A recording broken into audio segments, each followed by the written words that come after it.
I'll be interviewing two representatives of the Democratic Party, a newly settled agrarian from out west and a southern plantation owner. So, what do you think of President Jackson's veto of the National Bank? Personally, I completely agree with President Jackson. That monopoly deserved to die. At least his death is a starting point for an economic inequality among the worthy men. That man can do no wrong when it comes to figuring out how to handle our national money, especially when it ruffles those stuffed shirts, elitist wigs. I was glad to see the Federalist Party dissolve, and I'd be happy to see its reincarnation of it die off as well. I mean, old Hickory's been after them since the War of 1812, but we wouldn't have gotten the ample westward expansion we've been vying for without his vision for the nation. Yeah, I fully agree with him. The Whigs are real-life devils. And you don't think killing off the bank had any drawbacks to it? Right now, the economy's still bustling, and it ain't going anywhere, as far as anyone can tell. Those Whigs are just fussing over nothing, all because they haven't gotten their way this one time. Couldn't see past their own ineptitude to recognize the bank, just one of their anachronisms, choked on economic prosperity, still to be had in the West. Ugh, they're so bland.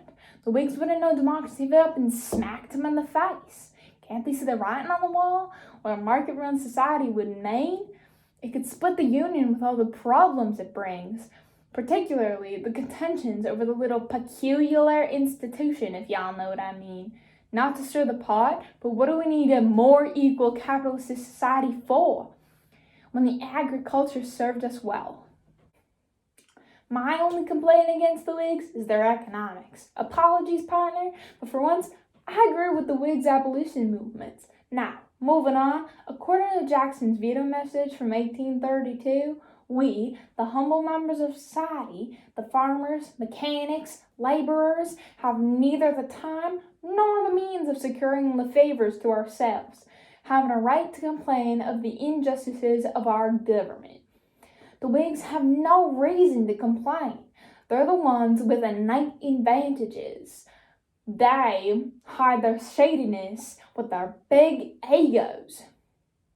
Y'all, we have the wherewithal, the labor force, and the tracts of land for a perfect farming society already. We're the backbone of the country, and the South is the cornucopia. Yet they want to go in the opposite direction. Those idiots. There's just too many complications to go along with industrializing further. We can't abolish slavery, or it'll ruin the economy. Maybe, just maybe, it'll happen gradually. But going cold turkey, that'll mean surrendering to the Whigs, and we can't let that happen either. I don't know if I would go that far yonder with capitalist implications. Well, it's true. They should have thought ahead before Jackson mowed down the bank. There's no going back to a market economy. At least, I'd hope not. Thank you both for sharing.